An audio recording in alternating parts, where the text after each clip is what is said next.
You thought they were just for entertainment. Wake up! The original use of simulation for the military was strictly training, and the gaming industry is about excitement and entertainment. How can we blend those two together? But to some, it's the difference between life and death. The Army has zero tolerance for casualties. When they lose a guy, that means that an 18-year-old kid is going home in a body bag and his parents get a letter. We need backup and transport it. We are trying to tie together the Army's training objectives with the entertainment aspect of the game. From my military background, I recognize that anything that enhances the performance of soldiers has got to be a good thing. So gear up and get ready. Waiting! Stand by! Go, go, go! The soldiers were playing on their own time at all hours of day and night, voluntarily training. And this is not something that generally happens. This is Gaming in the Military.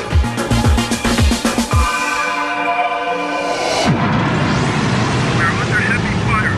Help!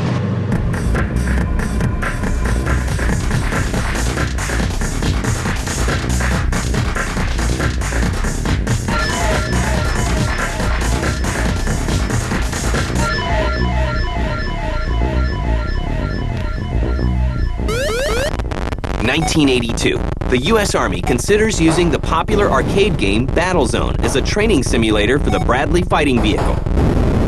Ultimately, the project is canned, but the idea is not forgotten. 1996, id Software releases Doom. The game shakes the industry and also perks the interest of the United States Marines, who then create a modified version called Marine Doom to supplement their training. Gaming in the military has arrived.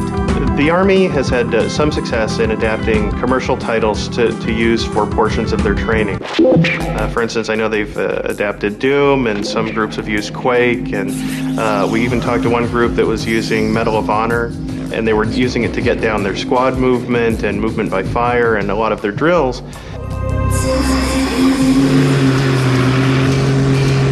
1999, a Navy ensign finishes intermediate training with a perfect score, thanks in part to Microsoft Flight Simulator 98. The Navy evaluates the game for use as a supplement to flight training. The Navy asked me to come in and help them evaluate the success of a young ensign utilizing Flight Sim 98 to help them get through flight school. From that, we were able to move in, and I've been doing research on gaming for a long time.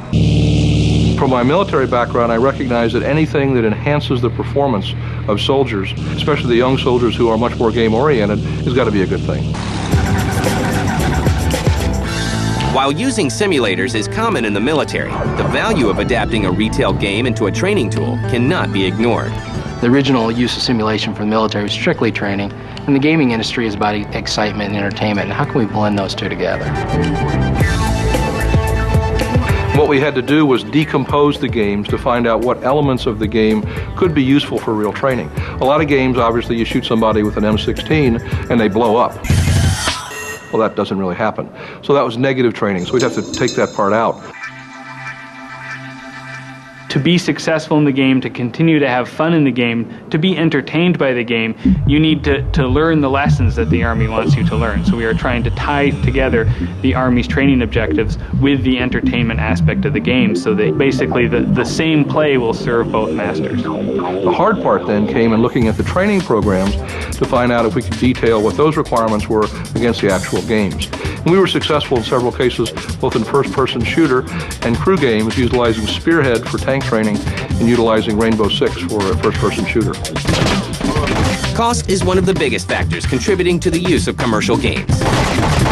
The transition in the military from, again, these very large proprietary training devices to the PC is one that is lagging a little bit behind the civilian sector, if you like. And I think the Army, quite wisely, is looking for what they call COTS solutions, consumer off-the-shelf. They're looking for things that have already been developed and the R&D has been paid for, that they can modify at relatively low cost for their own use. It's not just us. I think other people are leading the way in other respects, and the Army is taking advantage of that. It's very expensive to put a battalion out in the field for live training. It can cost over $1 million a day.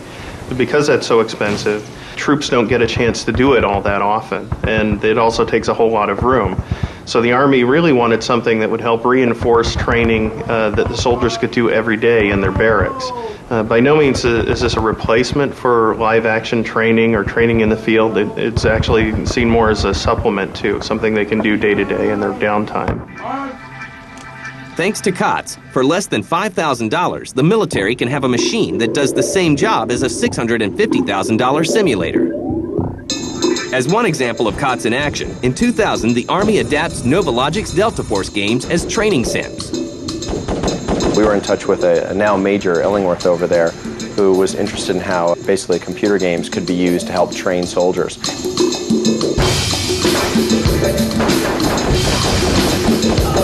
He's working with the Land Warrior Project, which is outfitting the next generation of soldier with technological equipment. One of the things they wanted to do is they wanted to kind of rehearse how this equipment would work in the field without having to deploy it. They were very interested in the multiplayer aspects of Delta Force, the fact that you could get, in our case, up to 50 different people across the internet, could be anywhere in the world with a good internet connection, and they could train together. So we went ahead and modeled what they call mount sites, military operations in urban terrain. And these are basically little villages set up with multi-story buildings and a town square. And we went and modeled these environments, and then we adapted our Delta Force 2 game to have some of the Land Warrior features. The fact that we could model real-world terrain easily was very valuable to them. The version which the military uses actually has detailed models of Army bases as part of the game, specifically mount sites, so that soldiers can rehearse on a computer and then go to a military exercise and in real life do what they did on the computer. And Novologic's strategy pays off. When we first provided the Land Warrior software to the test platoon at Fort Bragg, 50 or so soldiers were going to be the first in the U.S. Army to receive the actual Land Warrior hardware system. And before they got the hardware, they got our game. So networks were set up in the barracks at Fort Bragg. And the feedback we got was that the soldiers were playing on their own time at all hours of day and night, voluntarily training. And this is not something that generally happens. I mean, you don't find soldiers, voluntarily doing push-ups. But Delta Force is just a start. Another game on the horizon will change the way our soldiers train forever. Papa Bear, this is Alpha Squad. We need backup and transport at Delta Charlie 6-4. Do you copy? Over. Some patrol to the west. Bravo, this is King 6. Area secure. Move on to the next target. Novologic isn't the only developer that manages to catch the eyes of the military. In 2001, a company in the Czech Republic called Bohemia Interactive finishes their first project, an ultra-realistic action game for the PC called Operation Flashpoint. The game is showered with praise and sells over 1 million copies worldwide. Operation Flashpoint is a great example. They have a lot of realism in there. If you run, you're breathing heavy and your aim point bobs up and down and stuff like that. That's great for the entertainment value for the first-person shooter. And then the few and the proud step in. We examined a couple platforms, and then we had Lieutenant Mattis come aboard, and he transitioned over. He saw Operation Flashpoint. He made a couple of contacts with Codemasters and Vendor Helper. He introduced us both, and we sat down, we evaluated, and as the program went forward, we found that Operation Flashpoint was a better tool. Better platform, better gaming engine, and it suited the Marine Corps to all their needs and requirements. In December of 2001, Bohemia Interactive and Orlando-based Coalescent Technologies began work on a modified version of Operation Flashpoint called Virtual Battlefield Systems, or VBS-1. One of the first steps to converting a game into a military simulator is to ensure that everything from uniforms to vehicles looks just like the real thing. We did include some of the models that are typical to the Marine Corps, like the amphibious assault vehicles, the Harrier, which is not included in the original game, the CH-53, which is a transport helicopter, so the Marines could see the uniqueness of the game. Eventually what we'd do is change the uniforms, make sure we have Marine-specific weapons. like the small arms weapons, some of the anti-tank, like the AT-4, the SMAWs, some of the Marine Corps unique weapons that it's part of their TO. Both companies take great care to ensure that the new game meets the strict requirements of the U.S. Marine Corps. Alpha 1, the convoy's now leaving in 5 minutes. If you're trying to train, what you need to start with is the learning objectives. What is it you're trying to train? And then you need to basically build the whole product around that objective. It's not necessarily the mission that's being carried out that's important. It's the pre-planning stages. When they issue the frag order and they go down as the chain of command, as they're given a mission, and they carry that mission out. It's the actual role rehearsal and the pre-planning, and then the debriefing. What went wrong? What happened? Why didn't you accomplish this mission? In February 2002, the Marines began using VBS-1, and its execution looks a lot like your average LAN party. Typically how we set it up is we have 16 computers. So the team's a little bit offset, but what we would do is we would have maybe 3 to 4 fire teams playing against what they call an opposition force, which is actually guys behind the computer playing the bad guys. While both Delta Force and Operation Flashpoint are games that became training tools, sometimes this transformation can go the other way around. The most recent example is Full Spectrum Warrior, a strategy game developed by Pandemic Studios. The Full Spectrum Warrior started off initially as a training project for the U.S. Army so that they could better train their incoming light infantrymen in how to fight in an urban combat environment. We're taking the assets that we've created with under the auspices of the government, and we're parlaying them into a game that has an unparalleled level of realism. We're calling it a tactical action game, although it really is hard to kind of fit within any known genre. In a very high level, it's playing a war movie. It's with an ensemble cast, moving them through a dangerous terrain in an urban situation, and fighting it out, being their commander. The first version of Full Spectrum Warrior is built for the Army from the ground up with a budget of $5 million.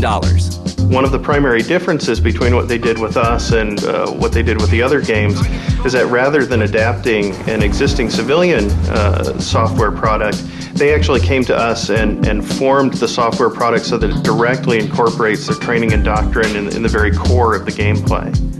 So this was developed specifically by the Army, for the Army. As a result, there are some key differences between Full Spectrum Warrior and other games.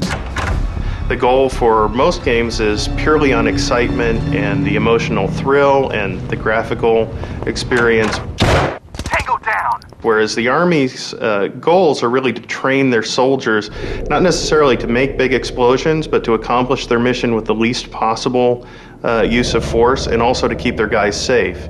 In a game, keeping your guys safe is not a really major factor.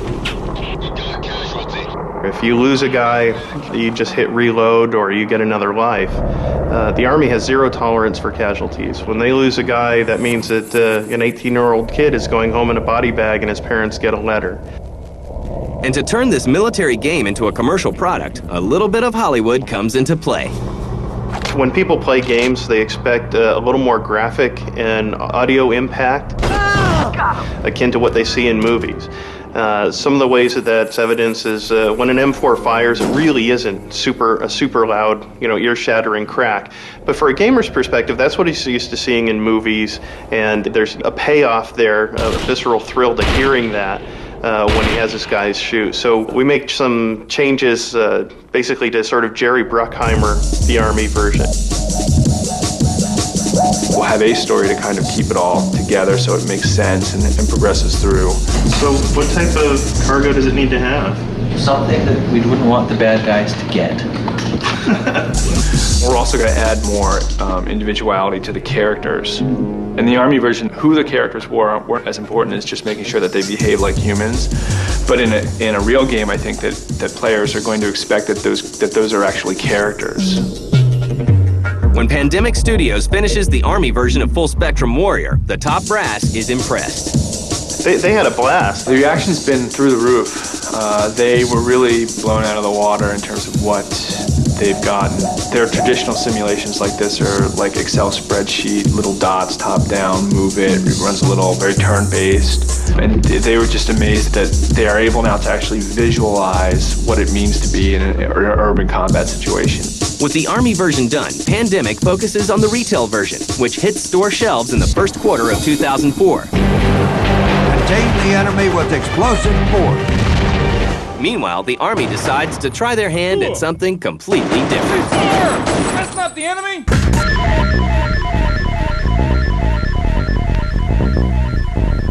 12 o'clock. Enemy. MI-17. 1,000. While the military has success adapting commercial games into training tools and vice versa, in 2000, the Army begins work on something completely different.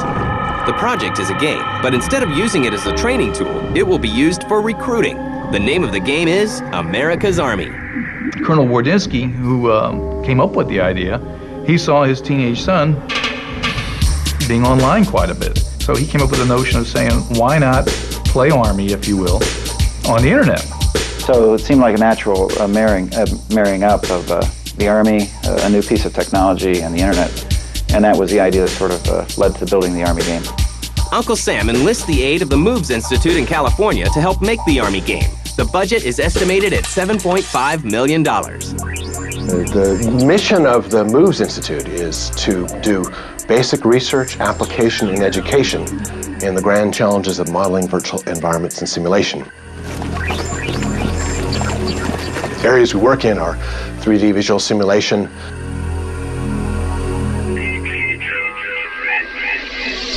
networked virtual environments, computer-generated autonomy, human performance engineering, immersive technologies, and defense and entertainment collaboration. So what we've been doing the last couple of years is trying to bring in entertainment industry technology into the Department of Defense and trying to repurpose it for Department of Defense uses. So that's the sort of the origin of why we got together with Colonel Wardinsky on the America's Army project. It's kind of a hybrid group. The group that manages the effort is at the Naval Postgraduate Schools. They're professors up there. Then under them, we've got a group of students who work on the game doing research.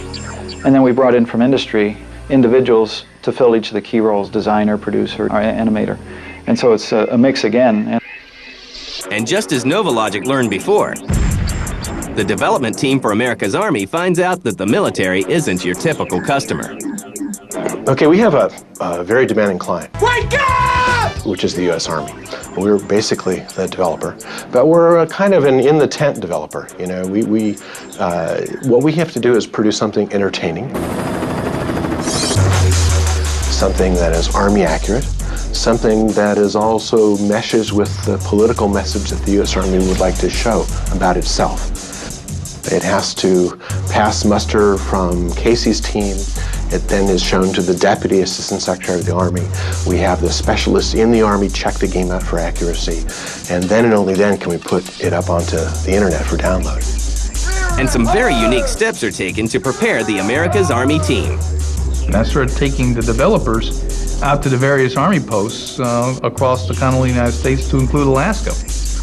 And we started gathering up all the reference data, going out to ranges, firing weapons, interviewing soldiers, taking loads and loads of film and stills and video, and we came back and started piecing things together.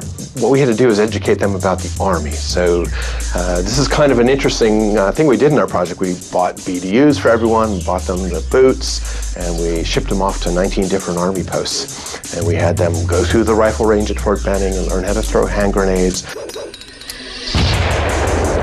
learn how to do all of the very exciting things that you do in the Army, go up on the parachute jump towers and go on night parachute drops, and all of this very inspiring stuff.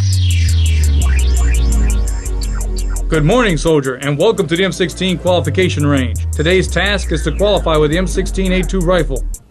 At the same point in time, you're not going to learn anything inside that game that's going to allow you to become an expert marksman or anything else. There's a big difference between keyboard and mouse versus a real weapon. So there's no secrets being given away inside there. Good afternoon, soldier. This is the obstacle course. Of course, for a game that is about the U.S. Army, realism is of the utmost importance. We wanted to make it so that the weapons worked just like in the Army. They sounded like they worked in the Army. We wanted it so that when the shells hit the ground, if it was grass, they sounded like grass. If it was concrete, it sounded like concrete. If you were inside and there was a carpet, it sounded like carpet. So we wanted it to have the best sound, the best visual displays. We didn't want last year's game repackaged for the Army. We wanted to take the next generation engine. Jumper going aloft. Assume a good let-up position with that T-10 parachute. We went and licensed the Epic Games next generation engine. Jumper, your parachute landing fall and overall grade was satisfactory. In 2002, the game is finally finished. The ensuing launch of America's Army is more successful than anyone imagined. We came out on July 4th, and we had 140 servers we'd contracted for to support the game, and I think on that date, maybe 70 of them were already deployed and running. And about 5 minutes after we launched, our servers sort of started going off the net. You couldn't see them because they were so busy getting pinged by kids trying to join them. And we quickly realized that we had way more demand than we had sort of structured for. So at this point, I believe there's something on the order of 7 million downloads and CDs of the game. We have something on the order of 1.4 million registered players. One of the major factors in the success of America's Army is that the game is completely free. So what the Army wanted to do was they wanted to get the young adults who could install a game in a computer, download it from the web, and play it. They want those guys in because a lot of the weapon systems have interfaces that are starting to look like video game controllers. So the idea from the Army is, you got to get those guys in. And that is a real big deal. So putting it up on the web for free, we thought of that from the start. So what's next? Coalescent has plans to expand VBS-1 to train everyone from firemen to Secret Service agents. America's Army continues to grow, and more soldiers are playing games. And with new titles like Full Spectrum Warrior on the way, gamers will continue to reap the benefits of realistic games, while the military will have effective and fun training tools.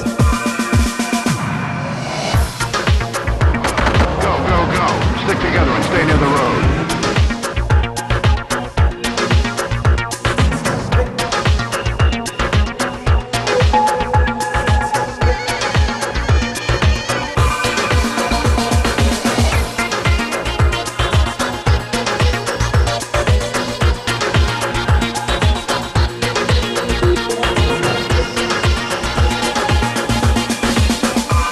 Your overall grade was satisfactory.